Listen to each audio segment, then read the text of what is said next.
Egiptiečių valstybė viena seniausių pasaulyje. Jų žinios taip pat yra labai senos, matematinės žinios taip pat. Nagrinėsime, kaipgi egiptiečiai rašė skaičius ir kaip skaičiavo. Egiptiečiai, kaip ir daugelis kitų tautų, surado grupavimo principą. Tarkime, reikia suskaičiuoti didelį kiekį kažkokių daiktų. Galima juos grupuoti. Dažniausiai po grupuojama po 5 arba po 10, nes ranka turi 5 pirštus, 2 rankos 10. Jeigu grupuotume po 3, pavyzdžiui, šitos akmenėlius, tai gautume, kad sugrupavę po 3, vieną paliekame nesugrupuotą, po to grupuojame grupės po 3, gauname aukštesnės eilės grupės, na ir galų gale galime užrašyti vienas vienetas liko, 2 grupės po 3 ir viena didelė grupė, štai yra tokia skaičiaus išraiška trejetainėje skaičiavimo sistemoje. Egiptiečių valstybė susikūrė maždaug 3000 metų prieš Kristų, kada buvo suvienytas aukštutinis ir žemutinis Egiptas, viena nepriklausomai nuo kitos egzistavusios karalystės. Egiptiečiai grupavo po 10, taigi skaičiavo pagrindu 10. Vienetai, kaip ir daugelis kitų tautų žymėti, jie naudojo brūkšnelį, 10, tokį lankelį, galbūt tai pantis gyvuliams rišti, 100 matavimo virvelė, 1000 lotoso žiedas, 10 000 toks palenktas pirštas, na galų gale 100 000 buožgalvis, kurių Nilo deltoje turbūt yra labai daug. Jie turėjo netgi ženklą žymėti 1 milijonui. Tai yra žmogus iškėlęs iš nustebimo rankas į viršų. Turėjo netgi ženklą 10 milijonų. 10 milijonų žymė kylanti saulė. Na, dabar galima užrašyti, pavyzdžiui, skaičių 435 egiptietiškais ženklais. Mažesnis dydžius reiškiantys ženklai buvo rašomi egiptiečių iš kairės. Labai paprasta sudėti skaičius užrašytus egiptietiškais ženklais. Pakanka žemesnės eilės vienetų 10 keisti vienu aukštesnės vertės ženklu ir gausime rezultatą. Štai 343 plus 758 mes gauname, tai yra 1101. Dabar galime suskaičiuoti, kokį grobį iš karo gavo faraonas, kiek yra ožkų. Matom, kad prie ožkų ženklo braižytas netgi milijono žymbo, milijonas.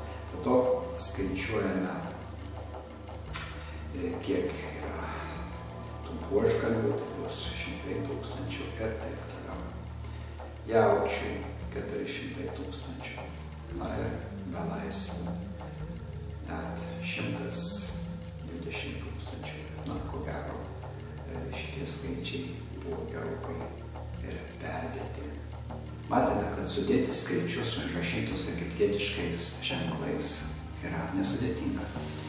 Egiptiečiai mokėjo puikiai ir dauginti. Egiptiečiai daugybai naudojo tokį dvigubinimo būdą. Panagrinėkime, kaip jis veikia. Tarkim, reikia sudauginti 2 skaičius. Vieną daugiklį dvigubinkime, pavyzdžiui, 17. Padvigubiname, 34 gauname, toliau dvigubiname. Ir dabar iš kairėje pusėje užrašytų dvigubinimo skaičių bandykime sudaryti 21. Įtrauksime 16, dar trūksta 4 ir 1. Dabar pakanka sudėti skaičius užrašytus dešinėme stulpelyje. Gausime rezultatą. Nesudėtinga suvokti, kad šitas metodas naudoja teiginį, kad kiekvieną skaičių galima užrašyti dviejetainėje skaičiavimo sistemoje. Tai yra dvejetų laipsnis. Pavyzdžiui, 21 užrašysime dviejetainėje sistemoje. Taip. Na ir tada galima tiesiog sudėti šitų laipsnių sanglaudas iš 17. Egiptiečiai mokėjo ir dalyti. Dalybai jie irgi naudojo dvigubinimo algoritmą. Panagrinėkime pavyzdį. Padalinkime 357 iš 21. Pradėsime nuo daliklio dvigubinimo. 21 dvigubinimo. Padvigubinome, 42 gauname. Dvigubiname toliau, kol rezultatas neviršys dalyjamojo skaičiaus 357. Taip, surašėm skaičius. Dabar bandykime 357 sudaryti iš dešinėje pusėje užrašytų skaičių. Imsime turbūt 336. Bet dar trūks. Kiek trūks? 357 minus 336. Aha, 21. Pakanka paimti dar vieną skaičių ir gausime rezultatą. Na, o dabar dalmenį gausime susumuodami atitinkamus skaičius iš kairiojo stulpelio. Štai taip vyksta dalyba egiptietišku metodu. O kągi daryti, jeigu nesidalyja? Pabandykime padaryti, pavyzdžiui, skaičių 435 iš 31. Vėl pradedame nuo daliklio dvigubinimo. Dvigubiname, kol rezultatas tampa didesnis už 435. Taip. Jau daugiau mums nebereikia nieko daryti. Na, o dabar bandome surinkti 435 iš skaičių užrašytų dešinėje pusėje. Paimsime 248, dar trūksta. Paimsime dar 124